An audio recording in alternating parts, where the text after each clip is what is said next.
You're listening to Mentoring Developers.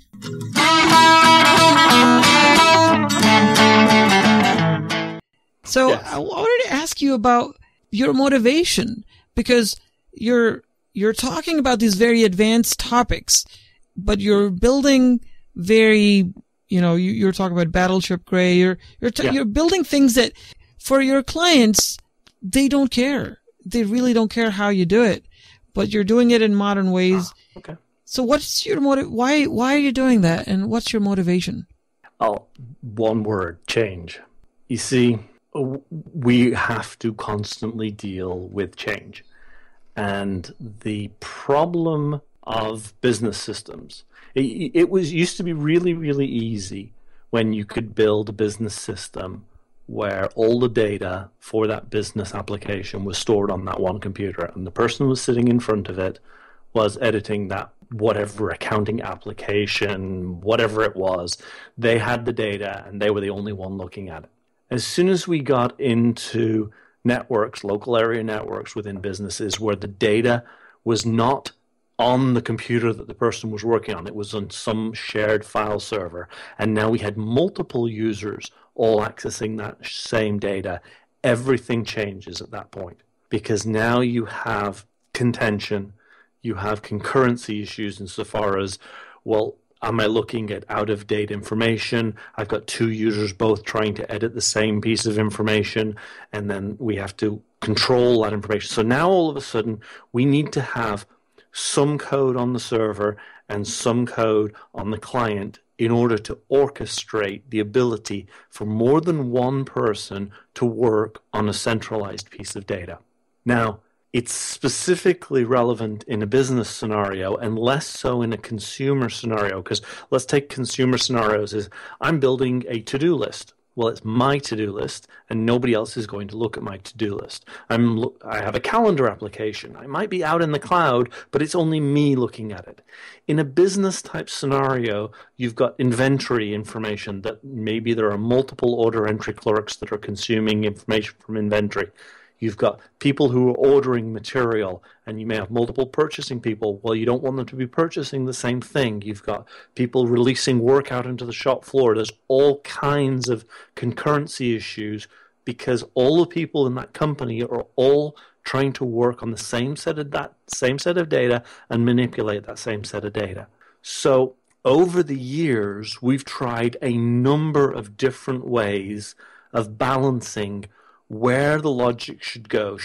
How much logic should we have on the server? How much logic should we have on the client? And we keep flipping backwards and forwards as to where we should put all the data. If we go back to the days of mainframe computers, all the logic used to be on the servers, and the only thing that got reflected down to the client was just kind of a green screen with some fields to enter. And then we moved into the PC era, and we moved all the logic onto the clients, and the only thing on the server was a file server. We used ISAM databases that really was just a file, and we held locks open, and we just read the bytes over the wire, and then the clients did all of the work there. But we needed to have record locking so that you didn't have two people editing the same information. And then that had scalability issues. So then we introduced client-server databases where we moved a big chunk of the data processing back onto the server, but we kept the UI manipulation on the client. So then we were kind of in a hybrid situation. Then we moved to the web, and the web moved all of the work back onto the server, and the only thing, it was almost back to green screen mainframe days where we only had like HTML on the front end, and all the work is on the back end. So it keeps going backwards and forwards because we can't figure out what is the right balance. Because what happens is, as soon as you have code on both the client and on the server, they need to be in sync a little bit, right? And they need to be talking about the same data structures, and they need to be talking about the same pieces of information. And if you make a change, it's easy to make a change on the server side. You can make that very quick because that's only in one place. But now we have to also synchronize and make sure all the clients understand that that change has just been made. So maybe we need to do updates to all of the clients. And I'll go back to a very specific time in probably around about 2006. I was working on this ERP software, and we had punch clocks out on the shop floor that were using embedded XP type operating systems, and we were using handheld scanners that had Windows CE, and we were communicating backwards and forwards using SOAP.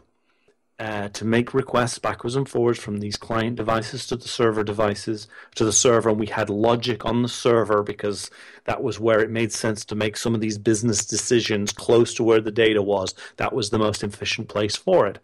So I had an update to do with the .NET framework, and I updated the .NET framework, and that triggered, you also need to update the SOAP toolkit that you're using. And guess what? All of a sudden that broke a bunch of my clients. Well, updating the XP embedded, I had to update the .NET framework or some library on it. If I needed to update that, I had to send the device back to the manufacturer to get it to be updated. And as far as that $2,700 handheld scanner, you can't update the OS, the Windows CE OS on that thing. So all of a sudden, it just kind of dawned on me as we have this amazing amount of coupling between the client and the server that is completely unnecessary, because all I was trying to do was add one new feature that I needed the new .NET framework for, and there was this massive cascading effect. And that's what led me to looking at HTTP and saying, look, this is a protocol for building distributed applications. It's worked really well for the web, and they haven't changed this protocol in a very long time. So how is it that we are able to build all the stuff on the web, and yet what seems like even the slightest change in my business system seems to have all these cascading effects around? And that's when I started to learn about REST. And REST was a description of the constraints that were used in defining HTTP in order to build systems that could evolve, where you have different components that exist in a distributed system, and those components need to be able to evolve independently. And if you follow a certain set of rules when you're building your software, like we were talking about before, it doesn't really matter what language you're using, as long as you have the right patterns and you use the right approaches, the software will be maintainable. Well, if you follow the correct rules, the same rules, and you follow these constraints, you'll build systems that can evolve and can change. And that is what pushed me towards completely redesigning our ERP system to use this much more flexible model so that I could change various components of our system independently without causing these cascading effects around. Because the one thing that the cascading effects do once you move into a business environment is they lock you down. All of a sudden, you can't update this component because you know it will affect this component, and for some reason, we can't change that component. I've run into it in other companies that I've worked for where the deployed software out to multiple different customers. It's been a multi-tenant type of scenario, and we've wanted to update the server component to provide some feature for one customer, but then another customer said, well, no, you can't do updates at the moment. We're busy doing our year end, so we don't want you to touch any of our client stuff. So because there was the coupling between the client and the server, we couldn't. So now all of a sudden we had to start managing multiple different versions simultaneously on the server and dealing with all the orchestration issues there. So managing change is huge in software. And I started out by saying one of the things I loved about software was the fact that you can change it and go back and fix things. So as soon as you start introducing things that stop me from changing software, I don't like doing it anymore. And that's really where the whole drive for learning how to build evolvable systems has come about. I think this is fantastic.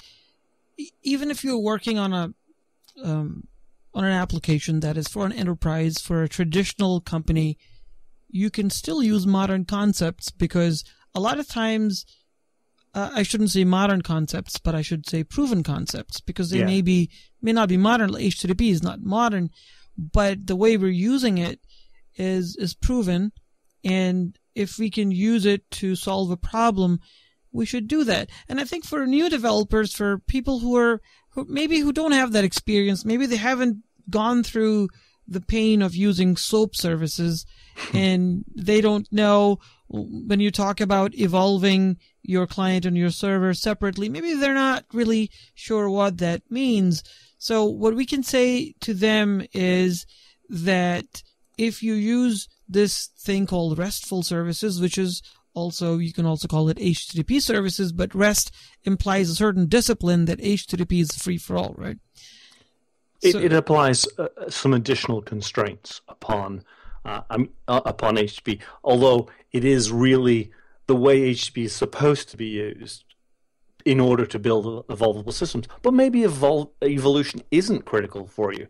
Maybe you're building a system where you've got two servers in your data center and they're talking to each other in as fast a possible way. And if you need to do an update to one, you can easily do the update to the other, in which case evolvability is not a concern.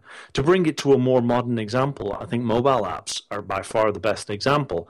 You have if you have coupling between your client API and your mobile app, and you make a breaking change on the server, you've got to go through a client update that could require going through the App Store to push a new update. And if you're working on multi-platform, you might have to go through, the iOS, the Apple App Store. You got to go through Google. You got to go through Microsoft Store.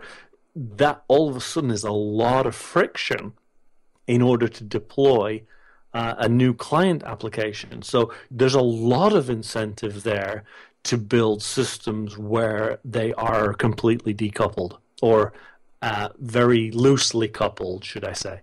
And in cases where you have a service that you want people to use across different devices, perhaps they can open up a browser and go log into the website and see the data, and then later on go to their iPhone or the iPad or the Android device, and they see the same data reflected. So you need a common backend, and RESTful services or HTTP services provide the ideal technology for that, because it is interoperable, and you don't need special client software, and you don't need to create this client proxy. I think a lot of people use client proxies and SOAP services because of the comfort in having a compiled proxy where you're less likely to make mistakes, and you don't have to deal with raw data coming back.